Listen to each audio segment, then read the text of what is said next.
Rain mixed with blood on the stone steps of Le Chateau, as Dora Buckner's bound wrists scraped against the marble. The night smelled like expensive cigars and fresh wounds. A moment ago, she'd been chasing a story. Now she was bleeding into the hands of Chicago's most dangerous man. "Who did this to you?" Willie Johnson demanded, his voice low and lethal.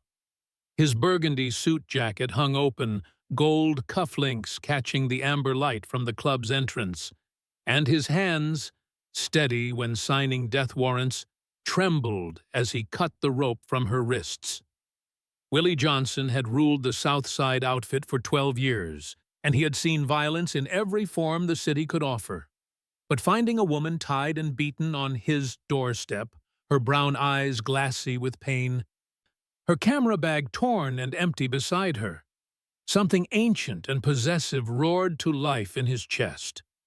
Whoever had left her here wasn't just sending a message. They were declaring war. And they'd just made the last mistake of their lives. Before we begin, hit the subscribe button, like this video now, and comment where you're from. Trust me, you don't want to miss how a journalist and a gangster will burn Chicago's corruption to the ground, and only one of them might survive. Now, let's get into the story. Dora Buckner had been freelancing in Chicago for 2 years, and she'd learned which stories were worth the risk. At 29, she knew which officials would talk off the record, which neighborhoods had the best coffee shops for covert meetings, which alleys had cameras, and which didn't. Friday nights were research nights, and tonight she'd needed every ounce of courage she had. The money from this exposé, if she could prove the connection between Councilman Hodges' campaign and organized crime, would finally pay off her student loans and fund the documentary she'd been planning for years. She wore dark jeans, a black leather jacket against the October wind, and boots that could run if things went wrong. Her press badge was tucked in her camera bag, and her backup recorder was hidden in her jacket lining as she parked 2 blocks from Le Chateau. The tip was solid. Money laundering, police payoffs, campaign funds flowing through Willie Johnson's private club. Get photos of the transaction. Get out. Simple.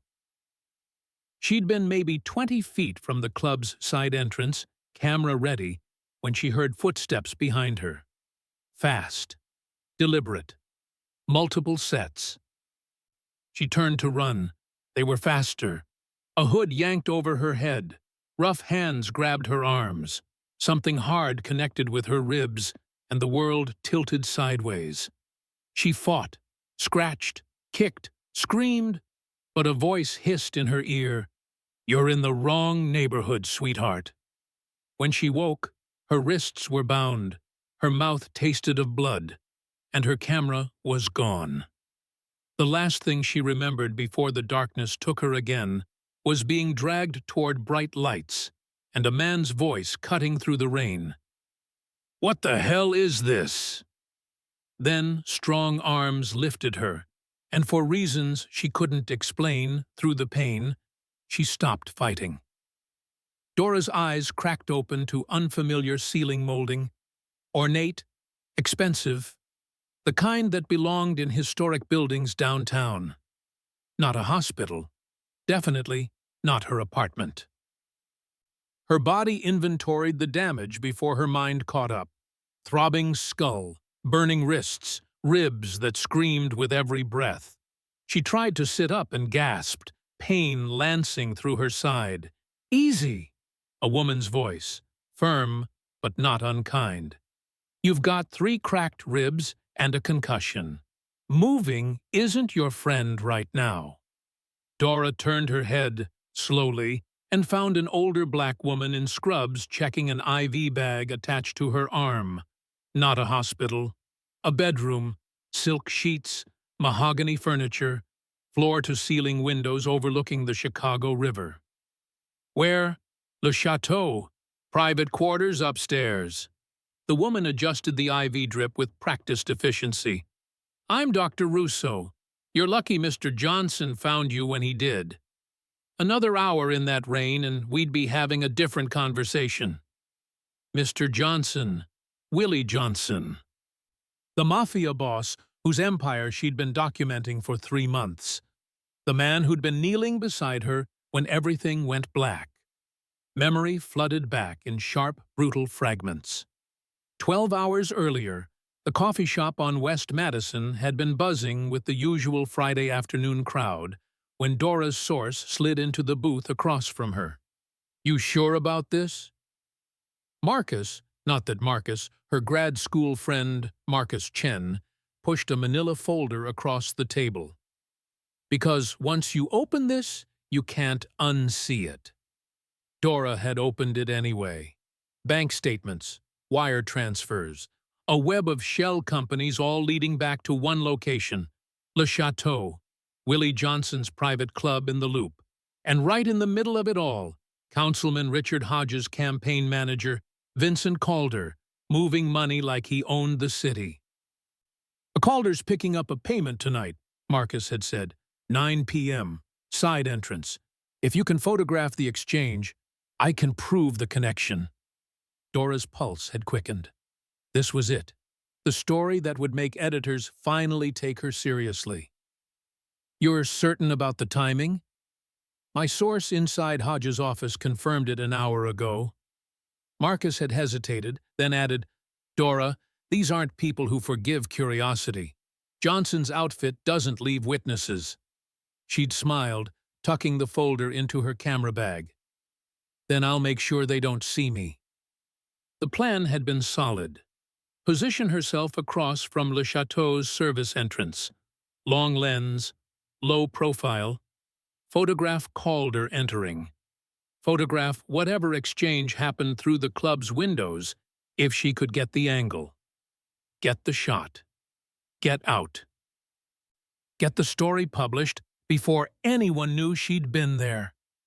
She'd been in position by 8:45, dressed in black, camera ready, rain starting to mist the October air. At 8:52, footsteps echoed behind her in the alley. Too late, she'd realized her mistake.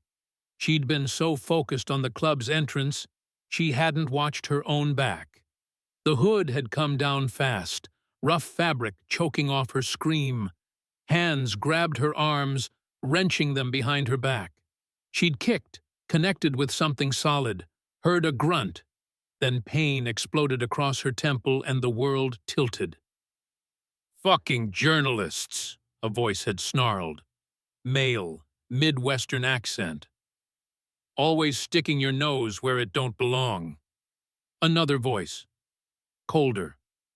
Calder said to send a message. They'd dragged her deeper into the alley. She'd fought, scratched, twisted, tried to break free, but there were 3 of them, and her vision kept swimming from the blow to her head.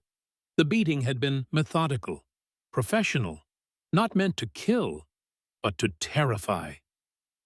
"Stay out of Chicago politics, sweetheart," the cold voice had whispered as they'd bound her wrists with rope. "Next time, we won't be so gentle." They'd taken her camera, her press badge, her phone. Then they'd dumped her on stone steps and disappeared into the rain. The last thing she'd heard before unconsciousness claimed her was a door opening and a voice. Deep, commanding, dangerous. "What the hell?" Dr. Russo was checking Dora's pupils with a pen light when the bedroom door opened. 2 men entered. The first she didn't recognize.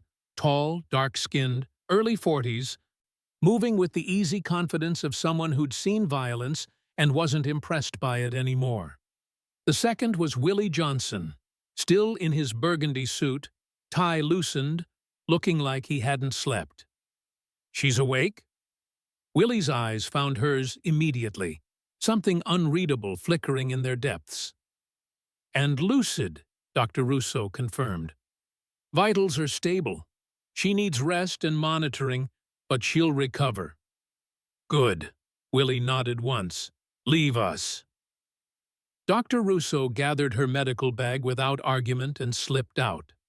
The other man stayed, arms crossed, studying Dora like she was a puzzle he didn't particularly want to solve. "Marcus Reed," Willie said, gesturing to his companion. "My right hand. Marcus, meet Dora Buckner, photojournalist, currently bleeding on my property for reasons we're about to discuss." Marcus's expression didn't soften. "She was carrying press credentials when we found her. Freelance journalist. And according to what's left of her camera bag, she's been documenting activity around this club for weeks." Dora's stomach dropped. They knew. "So let me ask you plainly, Ms. Buckner," Marcus continued, his voice flat and professional. "What were you doing outside Le Chateau? Who sent you? And what exactly were you trying to expose?" "Marcus," Willie's voice cut through the interrogation like a blade. "Step back." "Boss, she's a journalist investigating—" "I know what she is."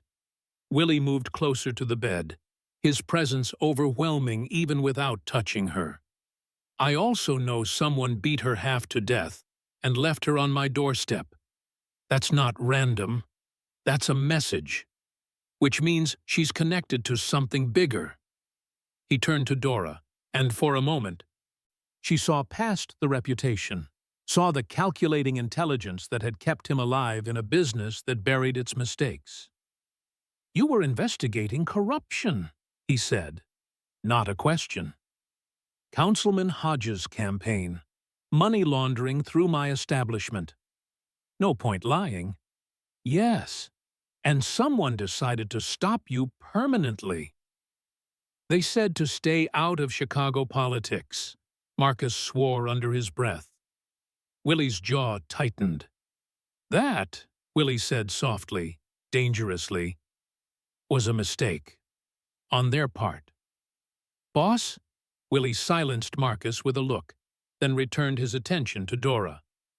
"Here's how this works, Ms. Buckner.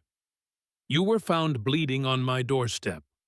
That makes you mine until I say otherwise. You don't leave this room without my permission. You don't contact anyone without my approval. And you tell me everything you know about who did this to you." "I'm not your prisoner," Dora managed, though her voice came out weaker than she wanted. Willie's smile was cold and sharp. "No, you're under my protection. There's a difference." He straightened, adjusting his cufflinks with deliberate precision. "Get some rest.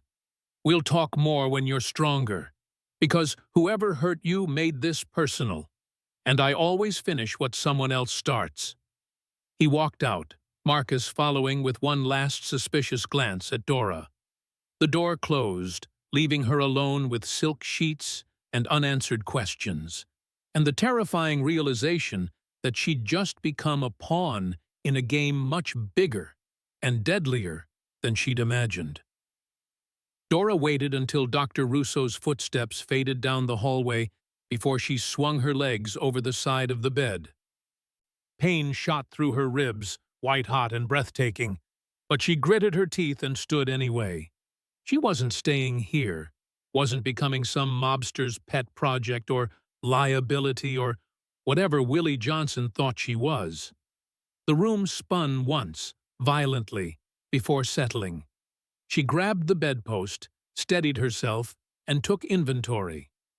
Her clothes had been replaced with silk pajamas that probably cost more than her camera equipment. Her boots sat by the door. No phone, no wallet, no keys. Perfect.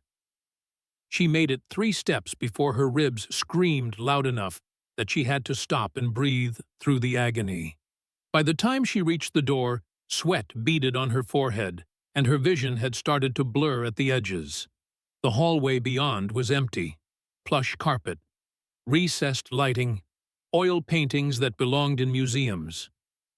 She turned left because it felt like the direction away from voices and started moving. She made it maybe 20 feet. "Going somewhere, Ms. Buckner?" Dora spun too fast and nearly collapsed. A man in a black suit materialized from a doorway she hadn't noticed, hand resting casually on the gun holstered at his hip. "I'm leaving," she said, forcing steel into her voice. "You can't keep me here." "Actually," a familiar voice said from behind her. "I can?" Willie Johnson emerged from the stairwell, still in his burgundy suit, but with his jacket off and sleeves rolled to his elbows.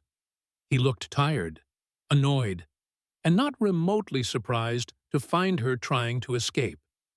"Back to bed," he said. "Now." "I'm not—" "You can barely stand."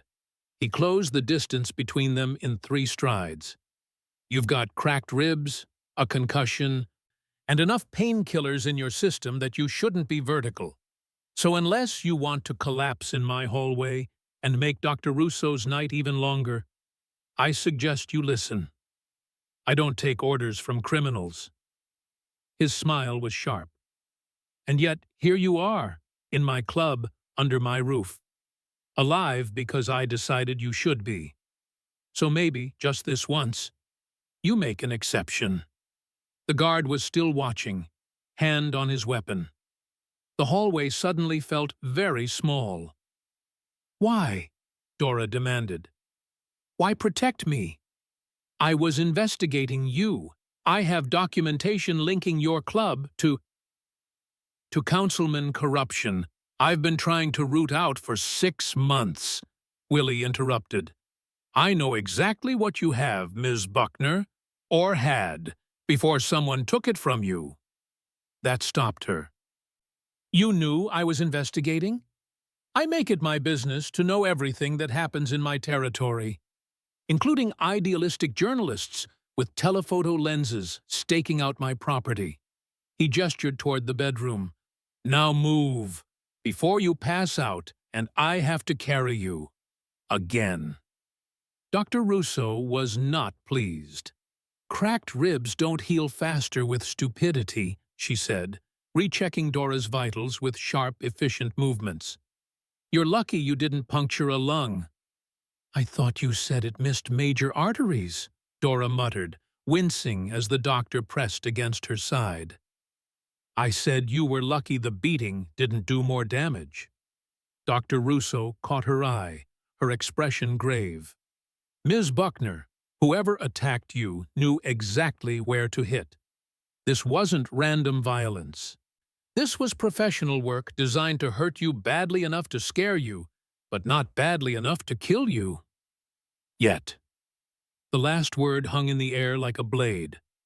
Willie, leaning against the doorframe with his arms crossed, didn't flinch. "Hence why she stays here until we know who's responsible." "My camera," Dora said suddenly. "They took my camera. 3 months of documentation, photos, videos, everything I had on Hodges' campaign. I need it back." "Your camera is leverage now," Willie said, "which means whoever took it either doesn't understand what they have or they're planning to use it. I need that evidence. I'll find it." Willie's voice carried the weight of a promise and a threat. "Marcus is already tracking down your attackers. When we locate them, we'll recover your property." As if summoned, Marcus Reed appeared in the doorway, tablet in hand and expression grim. "Boss, we got an ID on the crew." Willie straightened immediately. "And?" Marcus hesitated, glancing at Dora, then back to Willie. 3 men, all off-duty CPD, Vice Squad." The temperature in the room seemed to drop 10 degrees. "Cops," Willie said flatly. "Moonlighting," Marcus confirmed, "working private security for—" He paused, and something dangerous flashed across his face. "Vincent Calder." Willie went very still. "Say that again." "Vince Calder, your former lieutenant. He hired them." Marcus pulled up something on his tablet. Surveillance footage from 2 blocks over shows them dropping her outside the club at 9:47 p.m. They drove off in a black Escalade registered to Calder's security firm. Dora watched Willie's expression transform from controlled calm to something cold and lethal. Vince sent them. Gets better, Marcus continued. Calder's been working as head of security for Councilman Hodges' campaign for 8 months. Same timeline as Ms. Buckner's investigation. The pieces clicked together in Dora's mind. Calder found out I was investigating the money trail. He sent cops to stop me. And dump you on my doorstep, Willie finished, his voice deadly quiet. Not to scare you, to lure me out, to make me respond. Marcus nodded. He wanted you exposed, wanted you to retaliate publicly so he could bring heat down on the operation. FBI's been sniffing around his new setup. He needs a bigger target to distract them. So I was bait, Dora said, nausea rising in her throat. He used me to get to you.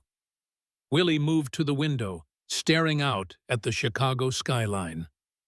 When he spoke, his voice was controlled, but she could hear the fury beneath it. Vince Calder worked for me for 7 years. I trusted him with my territory, my contacts, my business.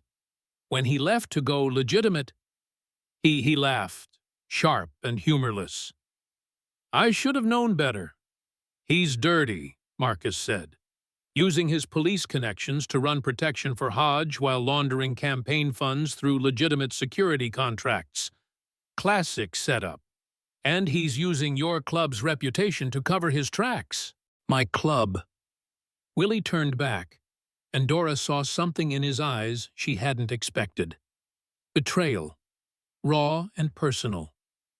He's making it look like I'm the one running the councilman's laundering operation. Which is why Ms. Buckner's investigation kept leading back here, Marcus said. Dora's head was spinning, and not from the concussion. Wait, you're saying Willie Johnson isn't laundering money for Hodges' campaign? Willie's smile was razor-sharp.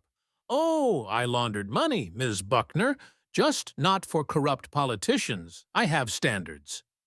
You're a mobster with standards, she said incredulously. I'm a businessman who operates outside legal boundaries, he corrected. There's a difference. I don't work with men who betray their oaths. I don't protect child predators or abusers. And I sure as hell don't help politicians rob the constituents they're supposed to serve. He moved closer, and despite everything, the pain, the fear, the absolute insanity of her situation, Dora found herself believing him. Vince Calder used you to come after me, Willie said. He took your evidence, hurt you, and left you where I'd find you. That was his first mistake. His second was thinking I'd let it slide. What are you going to do? Dora asked. Willie's expression was colder than she'd ever seen. I'm going to get your camera back. I'm going to prove Calder's running the operation. And then I'm going to make sure he understands what happens when you betray the Southside outfit. He walked toward the door, Marcus falling into step beside him. Oh, Willie added, pausing in the doorway. And Ms. Buckner? You're staying here until this is finished. Not as a prisoner, as an asset. Because if Vince Calder is willing to beat you half to death to cover his tracks, imagine what he'll do now that you're under my protection. The door closed, leaving Dora alone with Dr. Russo and the terrifying realization that she'd just become the center of a war between two criminals, and the evidence she'd spent 3 months gathering was the match that would ignite it. Dora couldn't sleep. The painkillers Dr. Russo had administered should have knocked her out for hours, but her mind refused to quiet. Every time she closed her eyes, she saw masked faces and felt rope burning into her wrists. So when voices drifted through the ventilation system sometime after midnight, she found herself listening. 15,000 a month through the 4th precinct, Marcus was saying, his voice muffled but clear enough. Captain Torres has been on our payroll for 3 years. He confirmed Calder approached him 6 months ago, trying to flip the arrangement. Willie's response was too low to make out. I know you don't want to believe it, Marcus continued, but Vince didn't just leave the organization. He's been systematically stealing your contacts, your connections, your infrastructure. The councilman's campaign is just the front. He's building his own operation using everything you taught him. Ora sat up slowly, ignoring the protest from her ribs. The voices were coming from a vent near the floor. She slid out of bed, carefully this time, and moved closer. How deep does it go? Willie's voice, clearer now, tired, angry. Deep enough that half the cops who used to look the other way for us are now on his payroll instead. He's offering better rates, cleaner money, legitimate cover through Hodge's security contracts. And the city funds? Councilman Hodge has been siphoning money from infrastructure projects for 2 years. Parks, schools, road maintenance, all ghost budgets. The money flows through Calder's security firm, gets cleaned, and comes out as campaign contributions and private investments. There was a long pause. Then Willie, how much? Conservative estimate, $23 million. Dora's breath caught. $23 million. Stolen from schools and parks. And the neighborhoods that needed it most. Her investigation had barely scratched the surface. And Vince takes his cut, Willie said. Something dangerous creeping into his tone. While Hodge gets re-elected on promises to fix the infrastructure he's been gutting. Exactly. Ms. Buckner was getting close to proving the connection. That's why Calder shut her down. By using my reputation as cover. Willie's voice dropped to something lethal. Making it look like I'm the one corrupting city officials, while he bleeds Chicago dry. Dora's hands clenched. She'd spent 3 months following the money, documenting the connections, building her case. And the entire time, she'd been chasing the wrong villain. Or had she? The journalist, Marcus said carefully. What are you planning to do with her? Keep her alive, Willie replied, until we figure out Calder's endgame. She was investigating us, boss.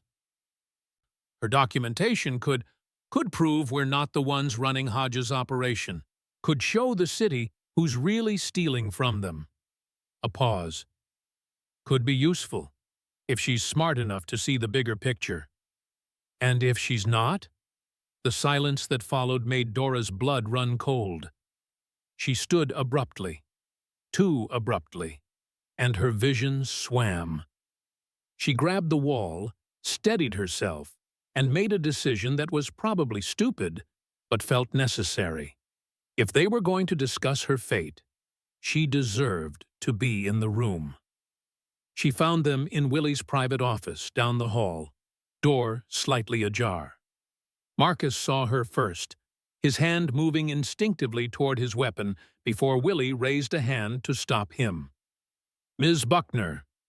Willie leaned back in his leather chair, whiskey glass in hand, looking utterly unsurprised by her appearance. Eavesdropping is dangerous in this line of work. So is beating journalists and dumping them on doorsteps. Dora shot back, moving into the room despite the pain radiating through her torso. But here we are. Marcus moved to intercept her, but Willie gestured him back. Let her speak. I heard everything, Dora said, meeting Willie's eyes. The payoffs, the police connections, the infrastructure theft. Then you understand the situation is more complicated than your investigation suggested. Complicated? Dora's voice rose. You just admitted to bribing police captains. You're running protection rackets. You are one of the people I was trying to expose. Willie set down his glass with deliberate precision. Marcus, give us the room. Boss, now. Marcus left, closing the door behind him with a soft click that sounded too much like a trap closing. Willie stood, moving around his desk with the fluid grace of a predator. "You want to expose corruption, Ms. Buckner? Let me show you what real corruption looks like." He pulled a file from his desk drawer, thick, bursting with documents, and dropped it on the surface between them. 2 years of financial records, city contracts awarded to shell companies, funds diverted from public projects into private accounts, police officers taking bribes not to look the other way for criminals, but to ignore crimes committed by the people running the city. Dora opened the file, her journalist instincts overriding her caution. Bank statements, wire transfers, names she recognized from city council meetings and campaign rallies. "Councilman Hodge has stolen $23 million from the neighborhoods that elected him," Willie continued. "He's gutted school programs, defunded community centers, let infrastructure crumble, all while promising reform and progress. And Vince Calder is helping him do it." "Why do you even have this?" Dora demanded. "Why document it if you're just going to let it continue?" Willie's smile was cold. "Because knowledge is currency, Ms. Buckner. And in my world, the person with the most information controls the board." "That's not an answer." "Then try this one. I don't work with men who steal from children and families. I don't protect politicians who betray their constituents. My organization operates outside the law, yes. But we have rules. Lines we don't cross." He moved closer, his voice dropping. "Richard Hodge and Vince Calder crossed every single one." Dora stared at the files, her worldview tilting on its axis. "So what? You're the honorable criminal? The gangster with a conscience?" "I'm the devil, you know," Willie said. "And right now, that makes me safer than the devil wearing a campaign smile and a badge." She wanted to argue, wanted to insist that there was a difference between organized crime and public service, that Willie's empire was still built on violence and intimidation and fear. But standing in his office, looking at evidence of corruption that dwarfed anything she'd uncovered, she couldn't deny the truth. They had the same enemy. "Why show me this?" she asked quietly. "Because you're going to help me take them down," Willie said. "Your investigation was close, too close. That's why Calder moved against you." "But you were only seeing half the picture. And you'll show me the other half. In exchange for your cooperation, yes." Dora met his eyes, dark, calculating, but surprisingly honest. "What kind of cooperation?" "The kind where you stay alive long enough to publish the real story. Where Vince Calder and Richard Hodge face justice for what they've done. Where the city learns who's really been stealing from them. And your organization walks away clean." Willie's smile was sharp. "My organization was never your story, Ms. Buckner. Hodge was. Calder was. I'm just the man who's going to help you prove it." He was right, and she hated that he was right. "I need my camera back," she said finally. "All my documentation. Everything Calder took from me. You'll have it within 48 hours. And I want full access to your files on Hodge and Calder. No redactions, no selective editing." Willie considered this, then nodded. "Agreed. On one condition. Anything that exposes my legitimate business interests or puts my people at risk stays confidential." "Define legitimate." "The restaurant, the club's entertainment license, property investments, things that keep this place running legally." Dora studied him, this man who'd somehow become her unlikely ally. "And the illegal parts?" "Use your judgment," Willie said. "You're a journalist. You know what serves the public interest and what's just sensationalism.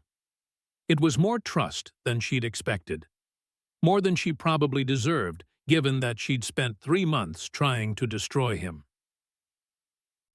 "Okay," she said. "We have a deal."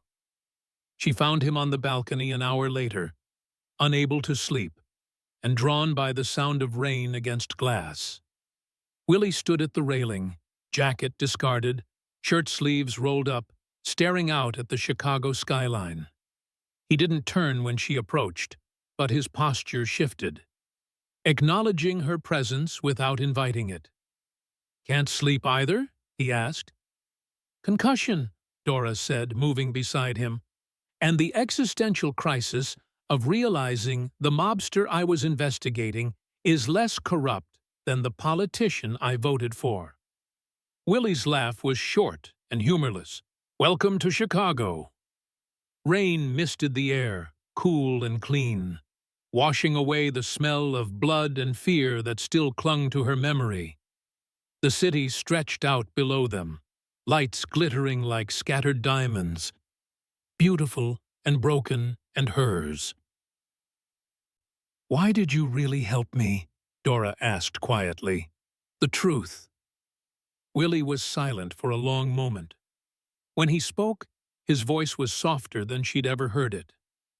"Because 15 years ago, someone found me bleeding in an alley after a deal went bad. They could have left me there. Should have, probably. Instead, they called for help, stayed until the ambulance came." He turned to look at her. "I remember thinking, as I was losing consciousness, that maybe the world wasn't entirely cruel, that maybe mercy still existed, even in the darkest corners." "What happened to them?" "They disappeared, never got their name, never got to say thank you." His eyes held hers. "When I found you on those steps, bleeding and afraid, I saw a chance to be that person for someone else, to prove that mercy still exists. Even in my world." The vulnerability in his voice was startling, real, in a way that made her chest tighten. "I'm not sure we're the heroes in this story," Dora said. Willie's smile was sad and knowing. "Heroes rarely are, Ms. Buckner. But maybe we can be the people who stop the real villains. That's something." Thunder rolled in the distance, rain fell harder, and for just a moment, standing on a balcony with Chicago's most dangerous man, Dora Buckner felt safer than she had in months, even if she knew it couldn't last. The deal was struck over coffee at dawn. "You get full access to my files on Hodge and Calder," Willie said, sliding a flash drive across the breakfast table. "Financial records, wire transfers, communications. Everything you need to prove they've been stealing from the city." Dora picked up the drive, turning it over in her fingers. "And in exchange? You work from here, under my protection. You don't publish until we've neutralized the immediate threat." His dark eyes held hers. "And when you do publish, my organization's involvement stays buried." "You want me to lie. I want you to focus on the truth that matters. Corrupt politicians stealing from the people who elected them. My business dealings are a separate story, one that doesn't serve the public interest right now." Dora's jaw tightened. Every journalistic instinct screamed that she was compromising her integrity. But the alternative was what? Going back to her apartment where Calder's men knew to find her? Publishing half a story that would get buried while the real criminals walked free? "I want my camera back," she said, "and my original documentation. Non-negotiable. Marcus is working on it. I want to interview your contacts, the people who can corroborate what's in these files." Willie considered this. "Selected contacts, with supervision. Some of these people won't talk to a journalist, even one under my protection. Then I want access to the money trail. I need to trace every dollar from city accounts to Calder's security firm to Hodges' campaign. You'll have it. Dora studied him across the table. This man who'd somehow shifted from target to ally in the span of 72 hours. Why does this matter to you? Really? You could eliminate Calder quietly, take back your territory, and move on. Why go through the trouble of exposing Hodge? Willie's expression hardened. Because Vince Calder didn't just betray me. He used my reputation to cover crimes against people who can't fight back. Every dollar Hodge steals is a teacher who doesn't get paid, a pothole that doesn't get filled, a community center that closes its doors. That blood is on Calder's hands, and now it's on mine by association. So this is about reputation. This is about the only thing I have left, Willie said quietly. My word. In my world, reputation is currency. If people think I'm stealing from schools and families, I'm no better than the politicians I refuse to work with. The conviction in his voice was startling. This wasn't about territory or profit or revenge, though those were certainly factors. This was about something more fundamental: identity. Who he was versus who people thought he was. Okay, Dora said finally. We have a deal. Willie extended his hand across the table. She took it, his grip firm and warm and surprisingly gentle. Welcome to the dark side, Ms. Buckner. The next week blurred into a rhythm that felt surreal. Days Dora worked in Willie's private office, surrounded by ledgers and financial statements and testimony transcripts. Marcus had recovered her camera, cracked but functional, and the memory card was intact.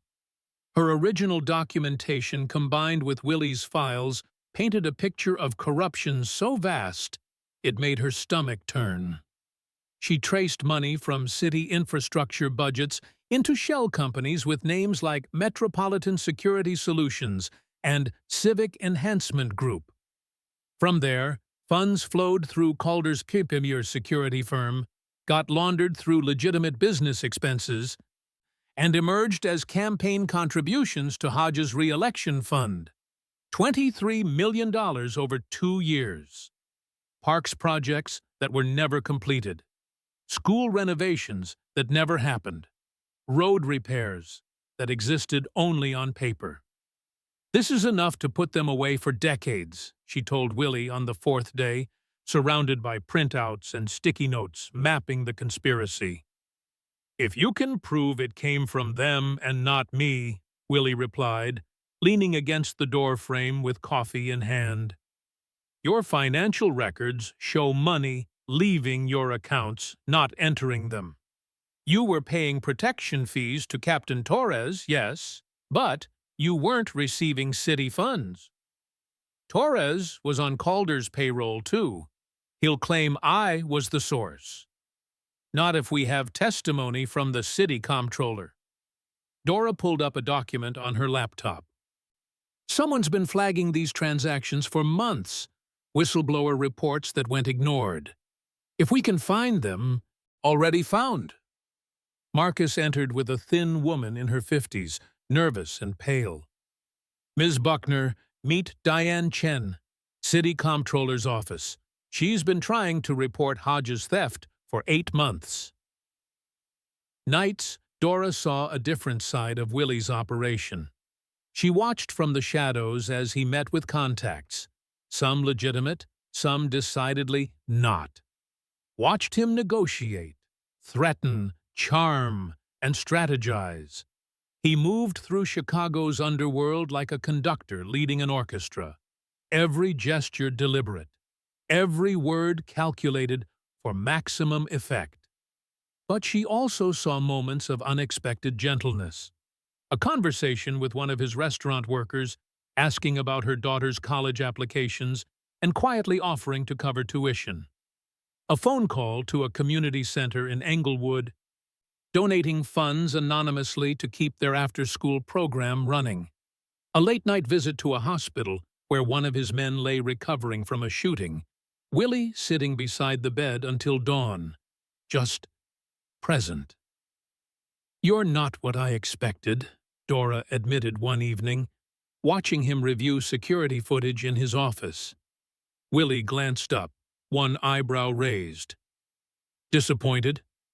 "Confused," she corrected. "You run a criminal organization.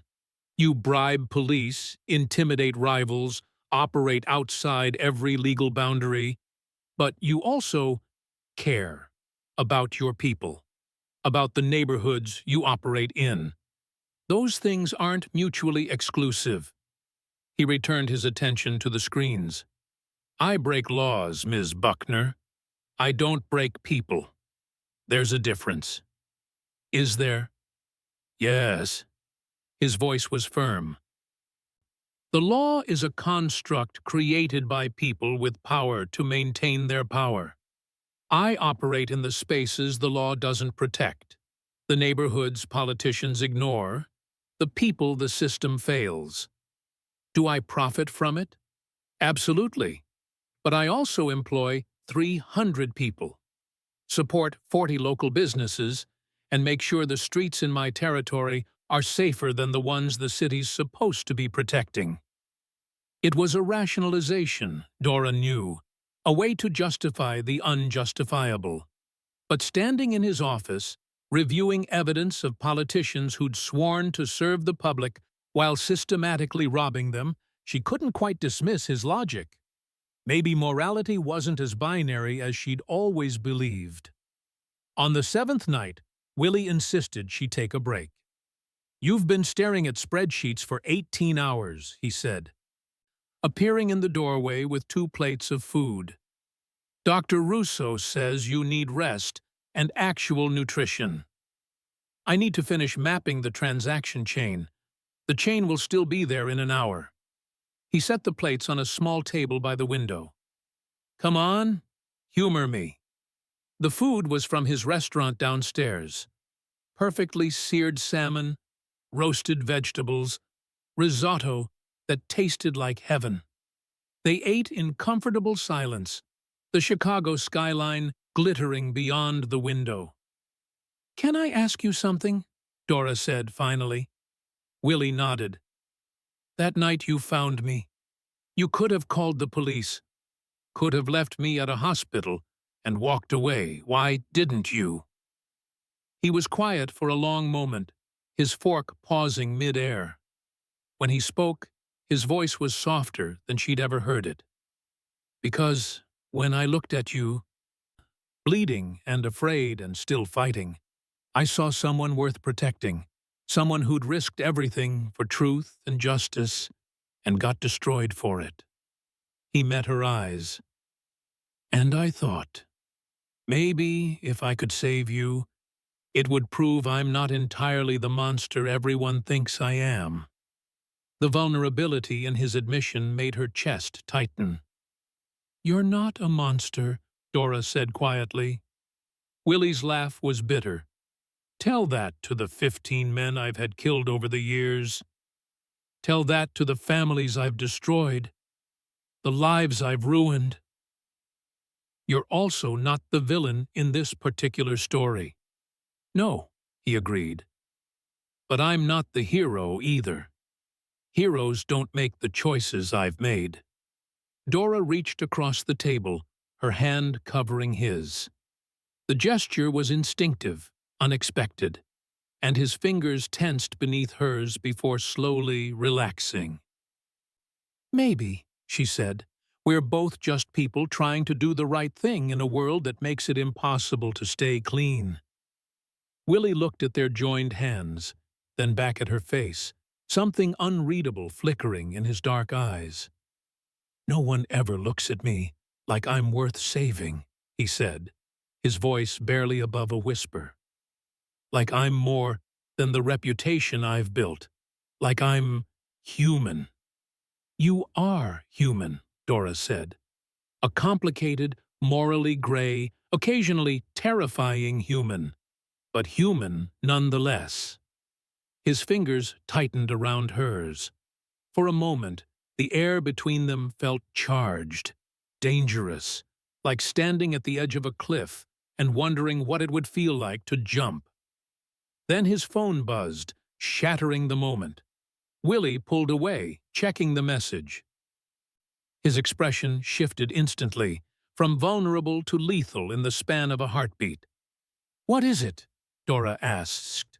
"Marcus found Calder," Willie said, standing abruptly. "He's planning something. Moving money, relocating assets. We need to move now." "Now, Willie, we're not ready." He turned, his eyes holding hers with an intensity that stole her breath. "Calder knows you're alive, knows you're here. If we don't strike first, he'll come for you again. And next time, I might not find you in time." The unspoken promise in his voice was clear. He would protect her, no matter the cost, even if it meant going to war. The call came at 3 a.m. Dora woke to shouting in the hallway. Marcus's voice, sharp and urgent, cutting through the quiet of the club's upper floors. She grabbed Willie's jacket from the chair where he'd left it earlier and slipped into the corridor. Willie's office door stood open, light spilling out.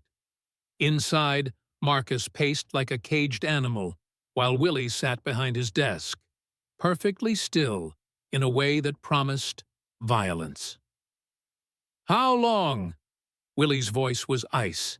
"At least 3 weeks, maybe longer." Marcus threw a tablet onto the desk. "Someone's been feeding Calder our movements, our transactions, our security protocols.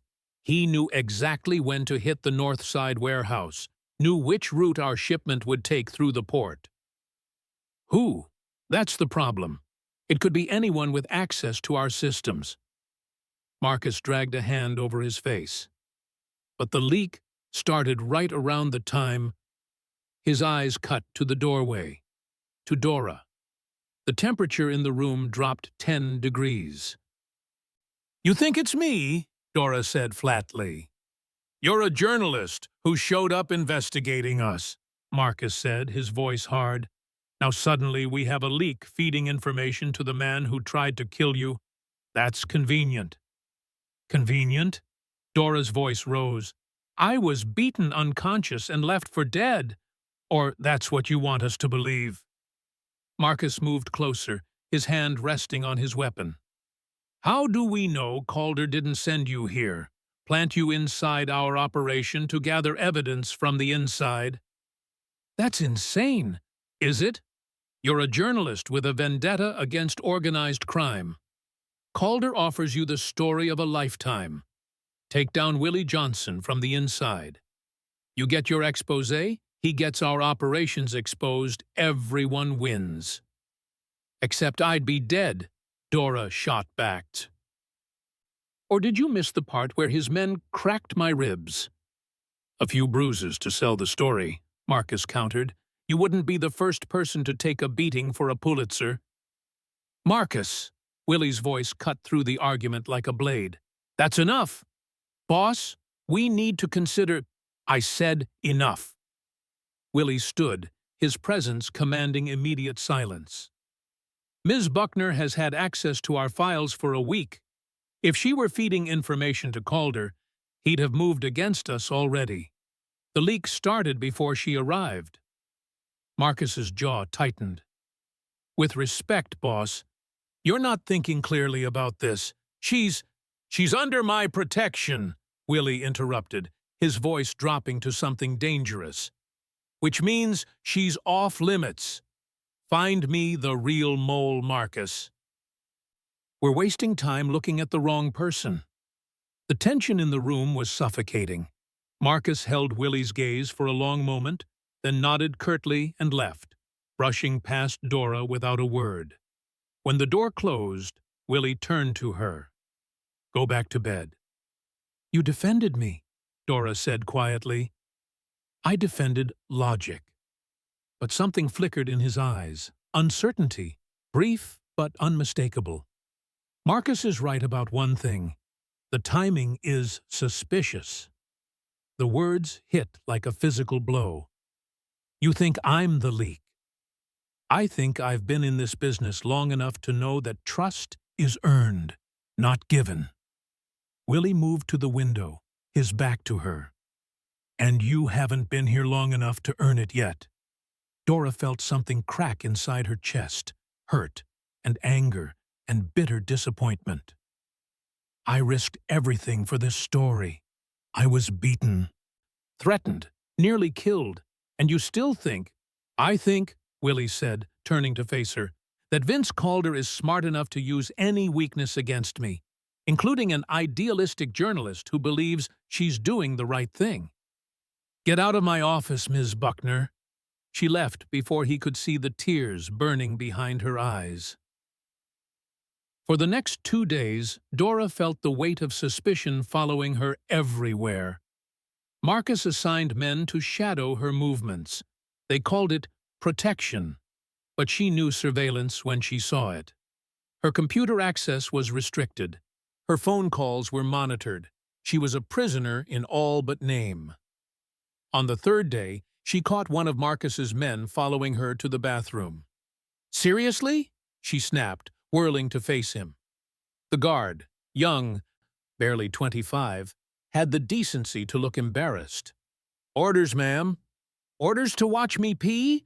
Tell Marcus if he's that paranoid, he can install cameras himself. She stormed back to her room, fury propelling her forward. This was ridiculous. She'd given up everything to help them expose Calder and Hodge, and they were treating her like a criminal. Fine. If they wanted proof of her loyalty, she'd find it herself. The key was in the financial records. Dora had been mapping money trails for days, tracing transactions between Calder's security firm and various shell accounts. But now, she looked at the data differently, not tracking where money went, but who had access to know where it was going. Willie's operation was compartmentalized. Only a handful of people knew the full scope of his transactions. Marcus, obviously. Willie himself. And Dora pulled up the access logs on her laptop, cross-referencing them with the dates Marcus had identified as leak points. There. Every time information was leaked to Calder, one person had accessed the system within hours prior. Lena Russo, Willie's accountant. The woman who managed the club's finances, who knew every transaction, every shipment, every payment. Dora's hands shook as she dug deeper. Lena had worked for Willie for 8 years, since before Calder left the organization. Trusted, reliable, above suspicion. But Lena's maiden name, buried in employment records that Dora only found because she was looking, told a different story. Lena Calder, Vince Calder's sister. Dora found Marcus in the security office, reviewing surveillance footage. I need to show you something, she said, not bothering with pleasantries. Marcus didn't look up. Unless it's a confession, I'm not interested. It's proof. Dora set her laptop on his desk, pulling up the evidence. Your mole is Lena Russo, Vince Calder's sister. That got his attention. Marcus studied the screen, his expression shifting from skepticism to fury as he processed what he was seeing. Christo, she's been here for 8 years, Dora confirmed, longer than anyone except you and Willie. She has access to everything. Why didn't this show up in background checks? Because she changed her name when she married, and she married specifically to hide the connection. Dora pulled up more documents. Her husband, Michael Russo, died 3 years ago. 6 months later, Vince left Willie's organization and started working for Hodge. The timeline fits. Marcus was already moving, grabbing his phone. We need to lock down the building. If Lena realizes, we know— She already knows. Dora pointed to a timestamp on the access log. She accessed the security system 20 minutes ago. Saw me pulling her records. Merda. Marcus was out the door before Dora could respond, shouting orders into his phone. They found Lena's office empty, her computer wiped, her safe cleaned out. But Willie found her at the service entrance, car packed, about to disappear into the night. "Going somewhere, Lena?" Willie's voice was soft, lethal. Dora watched from the doorway as Lena turned, her face pale but defiant. She was older than Dora had expected, mid-40s, elegant, with Vince's same sharp cheekbones and calculating eyes. "You were going to destroy him," Lena said, her voice steady despite the gun Marcus had trained on her. "My brother. You were going to bury him for leaving your organization." "I was going to let him go," Willie corrected, "until he started stealing my territory and using my reputation to cover his crimes." "He's building something better than this." Lena gestured at the club, contempt in her voice. "Something legitimate, legal. You couldn't stand that he didn't need you anymore." "He needed me enough to plant you here for 8 years, Willie said coldly. "Needed me enough to send his sister to spy on everything I built." "I protected this place," Lena's composure cracked. "I warned Vince when you were planning something reckless. I kept you from starting wars that would have gotten people killed. I saved your operation more times than you know, while feeding my intelligence to the man trying to destroy me." Willie moved closer, and Dora saw the rage simmering beneath his controlled exterior. "Did you know about the journalist? About what he did to her?" Lena's eyes flicked to Dora, something like guilt flashing across her face. "That wasn't supposed to happen. Vince said he'd scare her off, make her back down. He had her beaten unconscious and dumped on my doorstep." Willie's voice was deadly quiet. "Was that part of the plan? Use her to lure me into a trap?" "The cops are coming," Lena said, desperation creeping into her voice. "Tomorrow. They have a warrant to raid Le Chateau. Vince has falsified evidence linking you to Hodge's money laundering. Photos, documents, testimony. When they search this place, they'll find everything they need to bury you." The words hung in the air like a death sentence. Marcus swore viciously. Willie went very still. "Kill her," Marcus said flatly. "She's a traitor. She doesn't get to walk away." Willie's hand moved to his weapon. "Wait." Dora stepped forward, her heart hammering. "Don't." Willie turned, his eyes cold and empty. "She betrayed us. She's been feeding our enemies information for years. She deserves prison," Dora interrupted. "Not execution. If you kill her, you prove Calder right, that you're the monster he's painting you as." "I am the monster, Ms. Buckner. Then prove you're more than that." Dora held his gaze, refusing to back down. "You wanted to expose Calder and Hodge?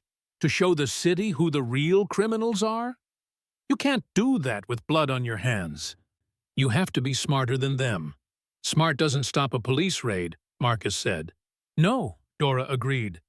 "But the truth does." She turned to Lena. "You said they falsified evidence. We expose that. We leak the real story before they can execute the raid. Show the city exactly what Calder and Hodge have been doing, and how they're using falsified evidence to cover their tracks." As we continue, click subscribe, like this video, and tell me in the comment where you are watching from. Your support helps us bring more thrilling stories, and trust me, you won't want to miss them. Now let's continue in the story. Willie studied her, something shifting behind his eyes. "You want me to go public. I want you to fight them the way they can't defend against, with the truth." Dora's voice was firm. "Let me publish everything. The money laundering, the theft, the falsified evidence, all of it. Once it's public, they can't bury you without exposing themselves." "They'll still raid the club," Marcus warned. "Let them," Dora said. They won't find anything because there's nothing to find. Willie isn't the one running Hodges' operation. The evidence will prove it. Willie looked at Lena, then at Marcus, then back to Dora. She could see him calculating, weighing violence against strategy, brutality against survival. Finally, he holstered his weapon. "Marcus, lock her up. We'll turn her over to the feds once this is finished." He turned to Dora.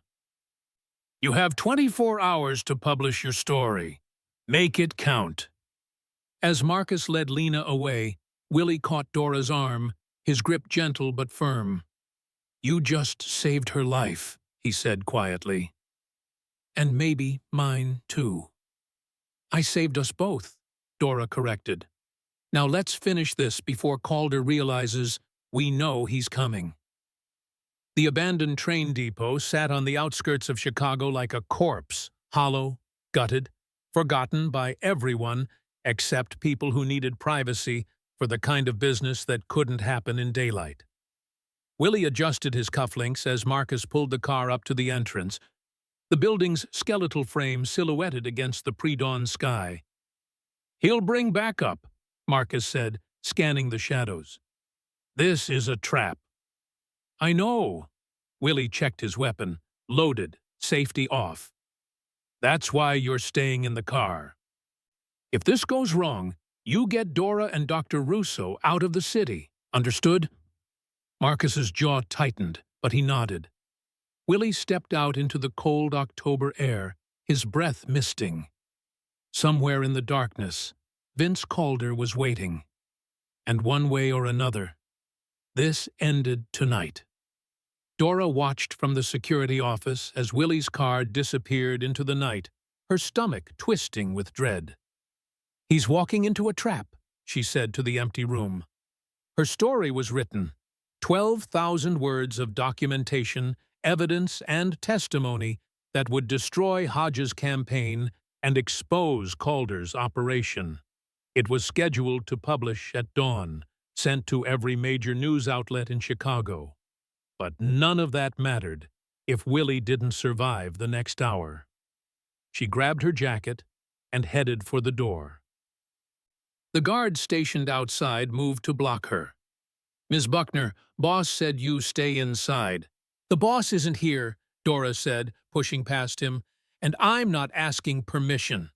She found Marcus's backup car in the garage, keys still in the ignition, GPS showing Willie's location blinking on the screen.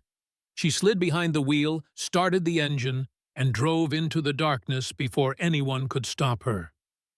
The depot's interior was a cathedral of rust and shadows. Willie walked through the main hall, his footsteps echoing off exposed girders and crumbling concrete. Moonlight filtered through broken windows, casting everything in shades of gray. "Willie Johnson," Vince Calder's voice drifted from the darkness ahead. "Punctual as always." Willie stopped, his hand resting casually on his weapon. "Vince!" Calder stepped into the light, and Willie felt a cold satisfaction at seeing him. Same sharp features, same calculated smile, but something desperate lurking beneath the confidence. Vince had always been good at playing the angles, until the angles started playing him. "You wanted to talk," Willie said. "So talk." "I wanted to see if the rumors were true." Calder moved closer, hands visible, empty. "That the great Willie Johnson has gone soft. That you're letting a journalist with a bleeding heart dictate your business decisions." "Careful, Vince. You're sounding jealous." Calder laughed, sharp and bitter. "Jealous? Of what? Your dying empire? Your outdated code of honor?" He shook his head. "I'm building something better, legitimate. Protected by the very system you've spent your life fighting against." "You're stealing from schools and families," Willie said coldly. "Hiding behind campaign contributions and security contracts. That's not better. That's just cowardice with a legal veneer." "It's evolution," Calder corrected. The future of this business, and you're too stuck in the past to see it. The past where we didn't prey on the people we're supposed to protect? Protect? Calder's smile was vicious. You really have let that reporter tame you. The Willie Johnson I knew didn't care about protecting anyone except himself. The Willie Johnson you knew didn't have to clean up your messes. Willie's hand tightened on his weapon. You used my reputation to cover your crimes, made it look like I was the one corrupting Hodge. That stops tonight. No, Calder said softly. Tonight, you stop. He snapped his fingers. 4 men emerged from the shadows, weapons drawn, forming a loose circle around Willie. Dora parked 100 yards from the depot and approached on foot, her camera slung across her shoulder, her heart hammering against her ribs. She could see light flickering inside the building, flashlight beams cutting through darkness. Voices, muffled and tense. She moved closer, using rusted machinery as cover, until she reached a broken window that offered a clear view of the confrontation inside.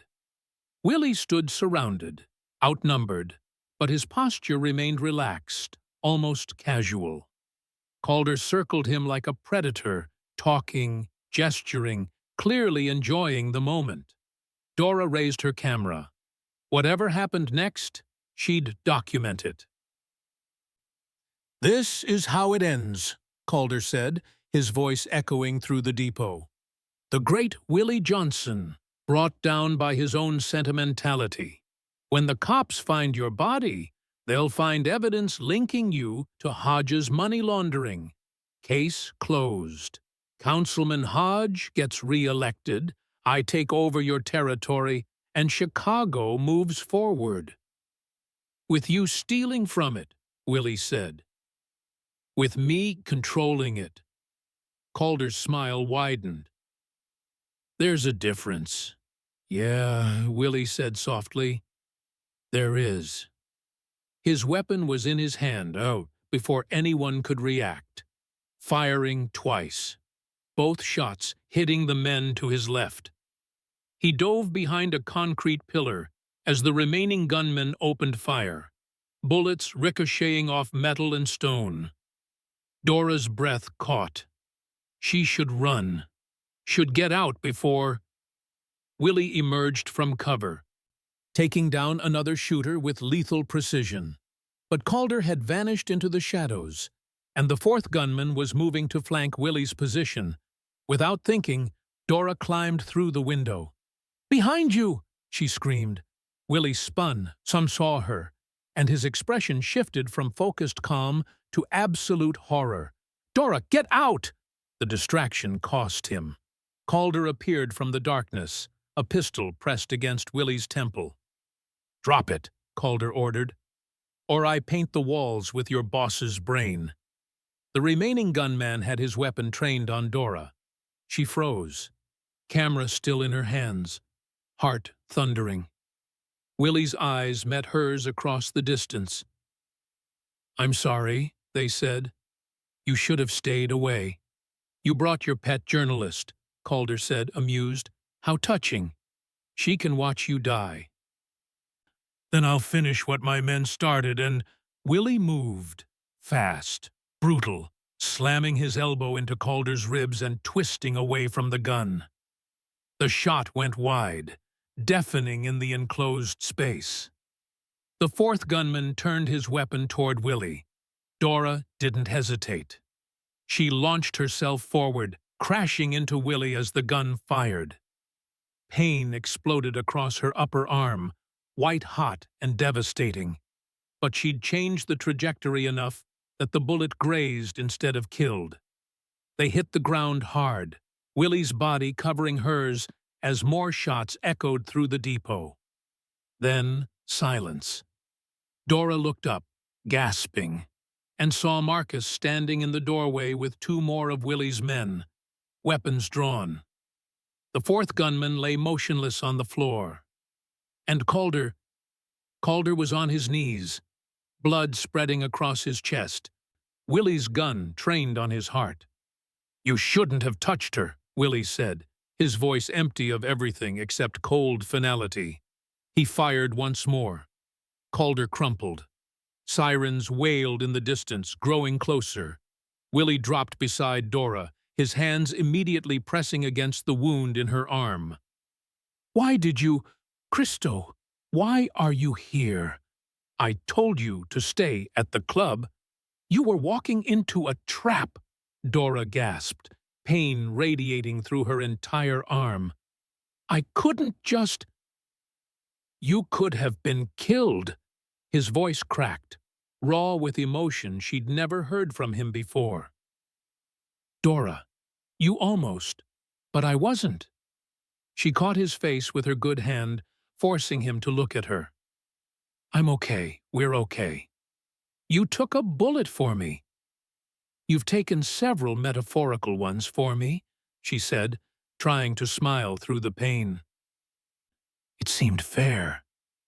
This isn't a joke." "I know." Her voice softened. "I know, Willie. But I couldn't stay away. I couldn't let you face this alone." His forehead pressed against hers, his breath ragged. "You're insane. Reckless. Completely." "In love with you," she whispered. The words hung between them, fragile and true and terrifying. Willie pulled back just enough to see her face, his dark eyes searching hers. "Dora!" "Boss, we need to move," Marcus called urgently. "CPD is 3 minutes out." Willie lifted her carefully, cradling her against his chest as he stood. "Marcus, get us out of here. Now!" As they ran toward the waiting car, Dora caught one last glimpse of the depot, of Vince Calder's body, of the evidence of violence that would finally prove who the real criminal was. Her story would be published in 2 hours. The truth would come out. Justice, messy and imperfect, and stained with blood, would be served. But in Willie's arms, feeling his heart hammering against her cheek, Dora realized the most important truth of all. Sometimes salvation didn't come from staying safe.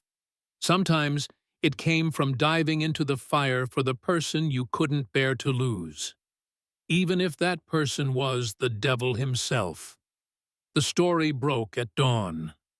City officials' campaign funded by stolen infrastructure money. Off-duty police involved in cover-up. By Dora Buckner.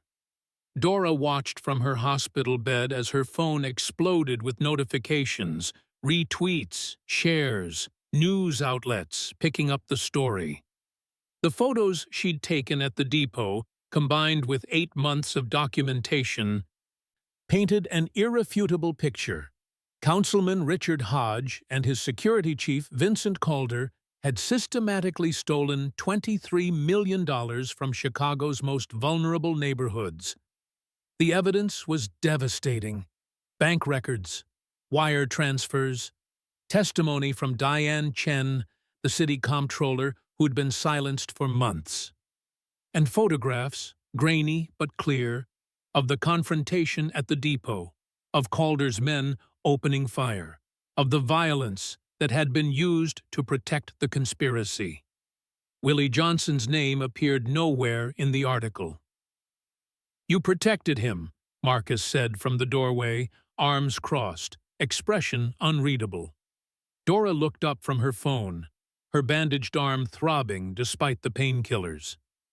"I told the truth. The truth is that Calder and Hodge were the ones stealing from the city." Willie's organization was tangential to the real story. "Tangential," Marcus repeated, something like respect flickering in his eyes. "That's one word for it." "He saved my life," Dora said quietly, "multiple times. The least I could do was not destroy his in return." Marcus studied her for a long moment, then nodded once. "He's been asking about you, every day since the depot. Drove Dr. Russo crazy checking if you'd been transferred here safely." Dora's chest tightened. "Where is he?" "Cleaning house," Marcus said. "Making sure nothing in your story comes back to bite us. Boss's orders. Anyone who can connect us to Hodge's operation disappears. Permanently." The words sent a chill through her. "Marcus, relax. Disappears from Chicago, not from existence. Relocated. New identities. New lives far away from the fallout." He moved to leave, then paused. "For what it's worth, Ms. Buckner, you changed him. Made him think about legacy instead of just survival. Not many people can do that." He left before she could respond. The city imploded over the next 3 weeks. Councilman Hodge resigned in disgrace. His campaign manager dead. His financial records seized by federal investigators. The police officers who'd moonlighted for Calder were arrested. Corruption charges, assault, conspiracy to commit murder. Captain Torres turned state's evidence to save himself, providing testimony that connected dozens of officials to the money laundering scheme. Chicago's newspapers ran stories for days. City Hall, corruption exposed. Millions stolen from schools. Journalists' investigation brings down councilmen. Dora gave interviews from her hospital bed, careful to focus on Hodge and Calder, while deflecting questions about how she'd gotten the evidence. "Sources within the investigation," she said repeatedly. "People who wanted the truth to come out. No one pressed too hard. The story was too good, the evidence too solid." And Dora Buckner, the freelance journalist who'd nearly died chasing corruption, became the hero Chicago didn't know it needed. She was nominated for a Pulitzer by the end of the month. They released her from the hospital on a Tuesday. Dora stood outside in the October sunshine, her arm still in a sling, breathing in the crisp autumn air. Her apartment had been compromised. Calder's men had ransacked it looking for evidence, so her belongings were in storage and she was technically homeless. A car pulled up to the curb. Black, expensive. The window rolled down to reveal Marcus behind the wheel. "Boss wants to see you," he said. Dora's heart kicked against her ribs. "Now? Now?" She got in. Le Chateau looked different in daylight, less mysterious, more refined. The lunch crowd filled the main restaurant, business professionals and tourists enjoying Italian cuisine, completely unaware of what the building's upper floors concealed. Marcus led her through the kitchen, up the private stairs, to Willie's office. He sat at his desk, reviewing documents, looking tired in a way she'd never seen before. His burgundy suit had been replaced with simple black, and there were shadows under his eyes that spoke of sleepless nights. He looked up when she entered, and for a moment, neither of them spoke. "Mr. Buckner," he said finally, his voice carefully neutral. "Your arm?" "Healing. Dr. Russo says I'll have full mobility back in 6 weeks." "Good." He set down his pen, his dark eyes holding hers. "I read your story, all 12,000 words of it. And? And you're a remarkable journalist." He stood, moving around the desk. "You exposed corruption, brought down a conspiracy, and did it without compromising your integrity. Chicago owes you a debt." "But," Dora prompted, hearing the unspoken word. Willie's smile was sad.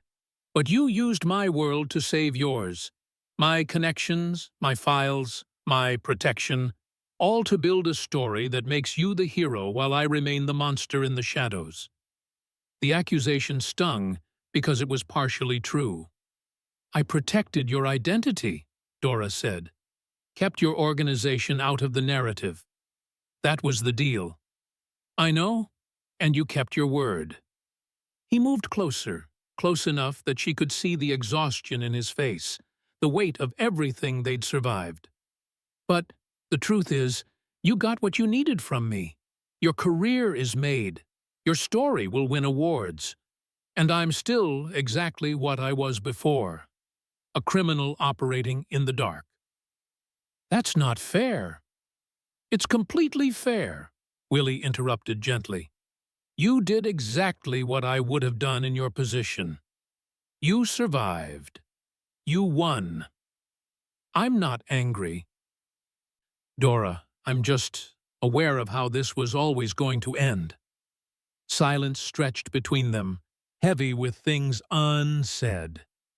I dismantled half my operation, Willie continued, returning to the window. The dirty cops on payroll, the protection rackets that relied on violence, the businesses that existed solely to launder money. Marcus thinks I've lost my mind. Maybe I have. Why, Dora asked quietly. Because you were right. He turned, his expression raw. About legacy. About who I want to be versus who I've been. You looked at me like I was worth saving. And his voice caught. I wanted to be the man you saw, even if I can never fully be him. Dora's throat tightened. Willie, you should go, he said, not unkindly. You have a career to build, awards to accept, a life to live outside of this darkness. And what if I don't want to go? The question hung in the air, dangerous and true. Willie studied her, something painful flickering in his eyes. Then you'd be making a mistake. Because I can clean the house all I want, but I'll never be legitimate. Never be someone you can introduce to colleagues or family. Never be anything except what I am. Which is? A man who loves you enough to let you walk away. The confession hit like a physical blow. Dora crossed the distance between them, her good hand catching his. You used my world to find your soul, she said, echoing his earlier words. Don't you see? We saved each other. Dora, I'm not asking for forever, she interrupted. I'm not asking for something impossible. I'm just asking for this moment, for the truth between us, without the darkness or the danger or the complications. Willie's hand tightened around hers. And what is the truth? That I love you, Dora said simply. Despite everything, logic says I shouldn't. Despite the fact that you're a criminal and I'm a journalist, this will never be simple. I love you anyway. For a long moment, Willie just looked at her. This woman who'd turned his world upside down, who'd made him question everything he'd built, who'd somehow slipped past every defense he'd constructed. Then he pulled her close, his forehead resting against hers, his breath warm on her skin. I love you too, he whispered. Enough to tell you to leave. Enough to let you go, if that's what's best for you. And if I say staying is what's best for me, then I'd say you're as insane as I am. His smile was sad and genuine. And I'd be grateful for every moment you chose to stay. They stood there in the afternoon light, two people from different worlds, holding on to something fragile and precious, and probably doomed. But for now, for this moment, it was enough. Outside, Chicago moved on, the scandal fading into memory, the city healing from wounds it hadn't known it had. And inside Le Chateau, in the office of the man the world would always see as a criminal, Dora Buckner found something she'd never expected. 1 year later. The Chicago Theater marquee glowed against the October evening. World premiere, Shadows in the System, a documentary by Dora Buckner. Inside, the theater was packed. Journalists, city officials, activists, academics, everyone who'd followed the Hodge scandal wanted to see the definitive account of corruption exposed.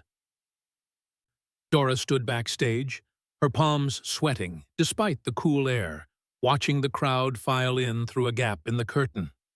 Her documentary had taken 8 months to complete. Interviews with victims of the stolen infrastructure funds, footage of abandoned parks and crumbling schools, testimony from Diane Chen, the comptroller who'd risked everything to be a whistleblower. And woven throughout, the story of one journalist's investigation that had nearly cost her life. Willie Johnson's name appeared nowhere in the film. "5 minutes, Ms. Buckner," the stage manager called. Dora took a breath, smoothed her black dress, and tried to quiet the part of her that was scanning the audience for a face she knew wouldn't be there. They hadn't spoken in 3 months, not since she'd made the decision to focus on her career, to accept the documentary deal, to step back from the impossible relationship that had consumed her for too long. It was the right choice, the smart choice.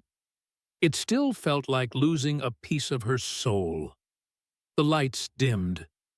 The crowd quieted. And as Dora walked onto the stage to introduce her film, she told herself not to look for him in the darkness. She looked anyway. Willie Johnson sat in the back row, collar turned up, baseball cap pulled low, completely anonymous among the crowd. He'd known coming was a mistake. Knew seeing her again would reopen wounds that had barely scabbed over. But when Marcus had shown him the premiere invitation, he couldn't stay away. On screen, Dora's documentary unfolded with devastating precision. The corruption, the theft, the violence used to protect the conspiracy, all of it laid bare for Chicago to see. She'd won a Pulitzer for the original article. This film would win her an Oscar, and through it all, she'd kept her promise. His name never appeared. His organization remained in the shadows where it belonged. "You really did love her," Marcus whispered beside him. "Enough to let her tell the story without you in it." Willie didn't respond. Couldn't, really, because watching Dora on screen, passionate, brilliant, alive, he felt the same thing he'd felt a year ago when she'd first stumbled into his world. She was worth protecting, even from himself. When the film ended, the audience rose in a standing ovation. Dora returned to the stage, tears streaming down her face, accepting praise that she'd earned through blood and courage and relentless determination. Willie slipped out before the lights came up. Dora shook hands, accepted congratulations, and smiled until her face hurt. The after-party was at a gallery downtown. Champagne and catered food and conversations with people who wanted to talk about her brave journalism without understanding what it had actually cost. She stayed for an hour before exhaustion won. Her publicist called a car, and she escaped into the October night, grateful for the silence. The driver dropped her at her apartment building in Lincoln Park. A nice place, a safe place, the kind of home she'd always dreamed of having. She climbed out, pulling her coat tighter against the autumn chill, and headed for the entrance. Then she saw it. A single white rose on her windshield, pristine against the dark glass. Dora's heart stopped. She looked around. The street was empty, shadows pooling between streetlights, but she knew he was gone. He'd never risk being seen. She picked up the rose with shaking hands, and a small card fell free. The handwriting was familiar, sharp, precise, unmistakably his. "You once asked if villains can love. Now you know. W.J." Dora pressed the rose to her chest, tears burning behind her eyes.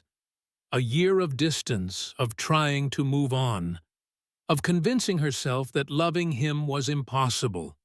And he'd undone it all with 8 words. She looked up at the Chicago skyline, at the lights glittering in the darkness, and wondered if somewhere out there he was looking back. Willie stood on the penthouse balcony of his private residence overlooking the river, whiskey untouched in his hand, watching the city breathe. The chateau was thriving. His legitimate businesses were expanding. The violent parts of his empire had been dismantled, replaced with operations that relied on strategy instead of bloodshed. Marcus still thought he'd lost his mind. Maybe he had. But when he thought of Dora, her face on that screen, her voice narrating truth with such conviction, he didn't regret the changes. She'd made him want to be better. And even though she'd chosen her world over his, even though they could never have the life he'd briefly imagined, she'd given him something invaluable: hope that monsters could change. That redemption, however incomplete, was possible. His phone buzzed. A text from an unknown number. "Thank you for the rose, and for everything else you'll never let me thank you for." D. Willie smiled, sad, genuine, and typed back, "You were always worth saving. Be brilliant. Be safe. Be everything you were meant to be." He deleted her number immediately after sending it. Clean breaks were the only kind that lasted. In the distance, lightning flickered. Rain was coming. He could smell it on the wind, taste it in the air. The same rain that had been falling the night he'd found her bleeding on his doorstep. The night that had changed everything. "Boss?" Marcus appeared in the doorway. "The Northside situation. We need your call." Willie took one last look at the skyline, at Dora's world, bright and hopeful and impossibly far from his, then turned back to the darkness he'd chosen. "Handle it quietly," he said. "No violence unless absolutely necessary. We're better than that now." Marcus raised an eyebrow, but nodded. As Willie walked inside, leaving the balcony and the rain and the ghost of what might have been, he carried one truth with him. Love didn't always mean staying. Sometimes it meant letting go. Giving someone the freedom to shine without your shadow dimming their light. And if that light occasionally reached back into the darkness, leaving white roses and whispered thanks, well, that was enough. It had to be. The world would remember Dora Buckner as the journalist who exposed a city's corruption, who risked everything for truth, who won every award her profession could offer. She would remember herself as the woman a mafia boss had found beaten and bound on a rainy pathway, and the moment that had changed them both. Willie Johnson never sought redemption. But when he thought of her, he made different choices. Choose strategy over violence. Choose a building over destroying. Chose to be slightly less of the monster the world believed him to be. Because somewhere out there, the woman who'd risked her life for truth was still telling stories. And one of them, the one she'd never write, was his. Sometimes salvation doesn't arrive in light. Sometimes it steps out of the shadows, kneels beside you, and whispers, "Who did this to you?" And from that question, everything else begins. The rain started falling over Chicago, washing the streets clean, carrying away the sins of yesterday, while tomorrow waited, uncertain and hopeful and impossibly complicated, just like love, just like them. In memory of every person who found salvation in unexpected places, and every love story too complicated for happy endings, but too real to be called tragedy. Where are you watching from? Drop your country or city in the comment below. If you love this story of survival, protection, and unexpected love, subscribe to our channel for more dark romance tales. Hit that notification bell so you never miss a new story. Your support helps us create more content like this. Thank you for being part of our community.